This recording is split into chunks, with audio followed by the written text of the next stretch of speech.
কি যেন নাম, যে বাগানে ভ্রমর আসে না, এই গানের নৃত্য ড্যান্সকারী ছাত্রলীগ নেতা সাদ্দাম আল্লামা দেলোয়ার হোসেন সাইদী সাহেবের জানাজার নামাজ ঢাকা শহরে পড়তে দেয়নি।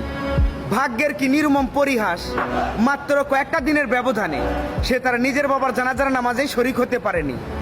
আল্লামা দেলোয়ার হোসেন সাইদী সাহেবকে যারা মিথ্যে অপবাদ দিয়ে রাজাকার বলে জেলখানায় বন্দি করে বছরের পর বছর নির্যাতন করে অতঃপর মেরে ফেলেছে, তাদের প্রত্যেককেই শাস্তি দেওয়া হবে।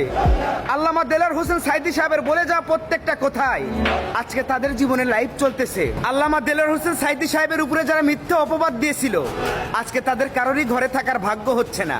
আমি আমাদের দেশের বিচার বিভাগকে অনুরোধ করব, আপনাদের বিচারের কার্যক্রম শুরু করে দেন। আমরা সবকিছু ক্ষমা করলেও আল্লামা দেলোয়ার হোসেন সাইদী সাহেবের উপরে মিথ্যে অভিযোগ আনা, এটা কখনোই ক্ষমা করব না। তাদের প্রত্যেককেই ধরে ধরে আমরা শাস্তি দেব।